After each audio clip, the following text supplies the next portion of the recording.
हम सबके जीवन में जो कुछ घटित हो रहा है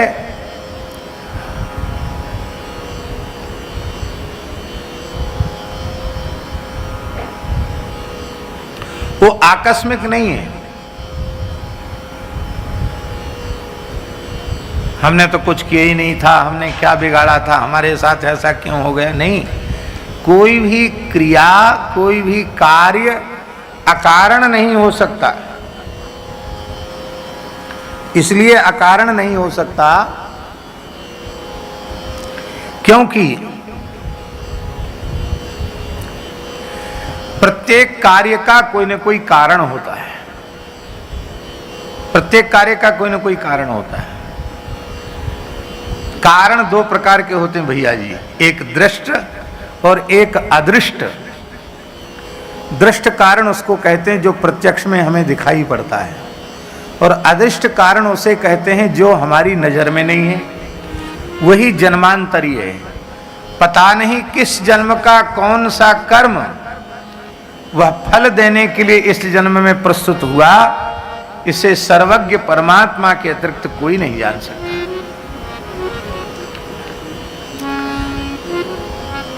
गांधारी ने पूछा भगवान श्री कृष्ण से कि मैंने जब से जन्म लिया है तब से अब तक स्वप्न में भी पाप का आचरण नहीं किया,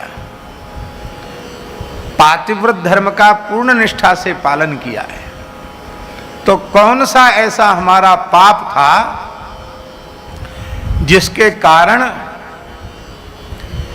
हमारे रहते हुए हमारे 100 पुत्र मारे गए, एक भी पुत्र अंत्येष्टि के लिए, पिंडदान जलदान के लिए नहीं बचा।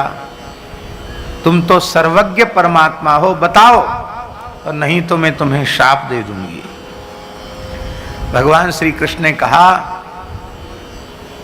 100 जन्म पूर्व तुमने 10वीं विद्या एकादशी का व्रत किया था, उसके पाप के परिणाम से तुम्हारे 100 पुत्र मारे गए। हम अप्रामाणिक रूप से कोई बात बोलते नहीं है। आप कहेंगे तो हम श्लोक उद्धृत करके बता देंगे कि शिष्य कहां लिखा है ये बात। इसलिए 2 एकादशी जो होती हैं उनमें वैष्णव एकादशी इसलिए ज्यादा उत्कृष्ट है कि इसमें 10वीं विद्या का भय नहीं होता है। भले ही द्वादशी में व्रत हो जाए पर 10वीं विद्या का दोष इसमें नहीं लगता। और दूसरी जो एकादशी है इतर पक्ष की जो एकादशी है, उस एकादशी में ये संभावना बनी रहती है कि कहीं 10वीं विद्या न हो जाए, और हो जाती है, कोई कोई एकादशी हो जाती है। ज्योतिष पढ़ने वाले लोग समझते हैं।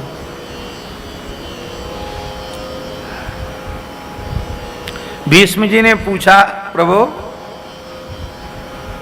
इतने लंबे समय तक आर पार बाण बिधे हुए हैं, सरसैया पर हमें पड़े रहना पड़ा, ये किसका परिणाम है? तो भगवान ने बताया कई जन्मों पूर्व तुम एक राजकुमार थे, ऐसे ही मृगयार्थ जंगल में गए थे, एक सर्प को तुमने मार्ग में पड़े हुए सर्प को उठाया और धनुष की कोटी में लपेटकर फेंक दिया। वो तीखे कांटों के ऊपर गिरा, छटपटाया तो कांटे आर पार बिध गए। प्राण तो उसके निकले नहीं थे, जीवित अवस्था में फेंका गया तो धीरे धीरे धीरे धीरे उसके प्राण वहां गए। जितने दिन उसको कांटों से बिध के रहना पड़ा, उतने ही दिन तुम्हारे पूरे हो चुके हैं। कितना विचित्र कर्म का हिसाब है। इसलिए मनुष्य को बहुत सावधानी से अपना जीवन व्यतीत करना है।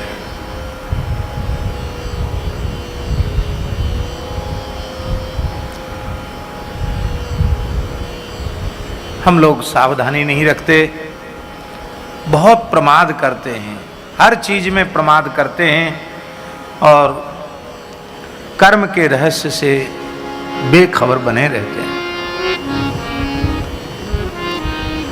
यह भी प्रसंग पुराणों में आता है कि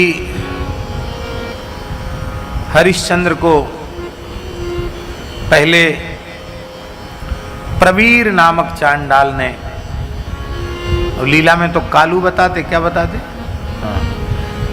हैं, क्या बताते हैं, हाँ, पर पुराणों में मार्कंडेय पुराण में देवी भागवत में उसका नाम प्रवीर लिखा है। प्रवीर चांडाल के यहाँ जब हरिश्चंद्र जी बिक गए उसके हाथों, तो पहले वे उसके घर में झाड़ू बुहारू और गंगा जल लाने के लिए नियुक्त हुए।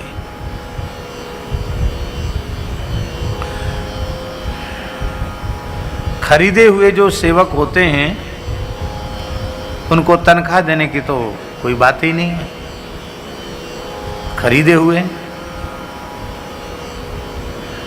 लेकिन भोजन तो देना पड़ेगा कि नहीं। तो प्रवीर चांडाल ने एक दुकान बता दी थी गंगा किनारे की। दुर्बलता के कारण मूर्छा आ गई, गिर गए, घट फूट गया और प्रवीर के द्वारा प्रताड़ित किया गया और कहा कि ठीक है, ये हमारे जो सुअर है ना, इनकी सेवा करो। तो सुअरों को बाड़े में बंद किया जाता था, बंद करते ही जैसे अश्वशाला, गजशाला और गौशाला होते, इसलिए शूकरशाला भी होती है। तो ग्राम शूकरों की शाला थी, उसमें उनकी सेवा का काम, सुअर चराने का काम। तो सवेरे सवेरे सबसे कठिन काम था उस बाड़े के मलमूत्र को, सूकर के मलमूत्र को साफ करना, हाथों से ही साफ करना है। आप आगे बढ़े, धर्म का पालन कितना कठिन है। उसी समय आकाशवाणी हुई, महाराज आज तो आपने स्वच्छ कर दिया है, लेकिन इन हाथों से आपने बहुत पुण्य कर्म किए हैं, पता नहीं कितने यज्ञ सविधि संपादित किए हैं, देवताओं का, ऋषियों का, पितरों का अर्चन किया है, ब्राह्मणों को मुक्त हस्त दान दिया है। ये हाथ शूकरी विष्ठा के स्पर्श के योग्य नहीं है। आज के बाद ये व्यवस्था बनाए देते हैं कि बंद जगह में सुअर मलमूत्र नहीं करेंगे। आज भी यह चमत्कार है भैया जी कि सुअर जहां बाड़े में बंद रहते हैं, रात भर बंद रहे, एकदम जगह साफ रहती है, न लघुशंक, न मूत्र करते हैं, न मल करते हैं।